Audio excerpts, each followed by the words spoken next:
Now, the Center for Justice Studies and Innovations want government to harmonize and fill the missing gaps that have left over 88,000 refugees in Kampala, involving children, girls and women insecure. Uganda's refugee policy requires refugees to stay in gazetted settlements to access protection and other material support. However, too many who chose to escape from gazetted refugee settlement camps to Kampala have to find means to survive and meet their needs despite the challenges of gender-based violence that they go through.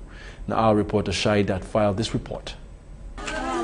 Uganda has a population of 1.4 million refugees from neighboring countries and beyond. This makes it the second host refugees nation on the African continent and the third in the whole world. Out of the 1.4 million refugees living in Uganda, 88,829 refugees opted to settle in Kampala. That, according to Godfrey Harunah, the field coordinator, Department of Refugees at the Office of the Prime Minister. However, Uganda's refugee policy requires refugees to stay in gazetted settlements to access protection and other material support, but they often escape from gazetted refugee settlement centers, which remains a matter of controversy on the curtail. Much as the influx of refugees in Uganda's urban centers is a matter of contention, the refugee policy in Uganda also allows refugees to set up businesses, offer labor services for others, and moving freely across the country. But those that choose to live contrary to the law in Kampala and other urban centers that are not officially gazetted settlements have to find means to survive and meet their needs.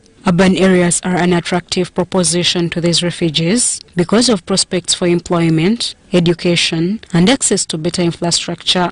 Refusal to live in designated rural camps indicates they prefer to use their skills to achieve sufficiency. While this remains a dilemma in the faces of the law enforcement bodies and the UNHCR, the Department of Refugees at the Office of the Prime Minister says the urban refugees risk accessing services targeted to help them enjoy their day-to-day lives due to lack of awareness on who to approach in case of any need and justice. That awareness campaign is what is important for people to know that actually if I have a problem, I need to report, I can go to court, I can go. Although in Uganda, it is really clear.